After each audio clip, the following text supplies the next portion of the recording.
இந்த டாஸ்மாக் பற்றி ஒரு கான்ட்ரவர்சி போயிட்டுருக்கும். இது மாதிரி மூளை கடை திறந்து வச்சதுனால தான் நிறைய பேர் புதுசாக குடிக்கிறவங்க உருவாகிட்டாங்க ஒரு குரூப் சொல்லிச்சுன்னா, குடிக்கிறவன்லாம் தெரிஞ்சுட்டா கவர்மெண்ட் ஏன் கடை திறக்க போகுதுன்னு ஒரு குரூப் சொல்லும். இதுக்கு ஒரு இன்டைரக்ட் பதில் எனக்கு தெரியுங்க. நான் அது உங்கள்கிட்ட ஷேர் பண்ணுறேன். தெரிஞ்ச பையன் வந்து இது மாதிரி புதுசாக எங்கள் டேட்டூ போட்டிருக்குன்னு வந்து காமிச்சான்.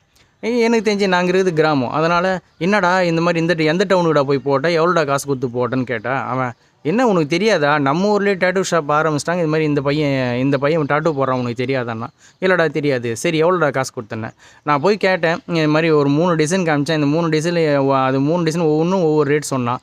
இதில் இந்த டிசைன் வந்து விலை கம்மியாக இருந்துச்சு, அதனால் போட்டேன்னா. சேம் இப்போ பாருங்கள், இவன் டேட்டூ போடுறன்றதுக்காக எங்கேயும் வெளியே போகல, போய் பார்த்தான் டேட்டூ போட்டோன்னே போய் பார்த்துருக்கான்.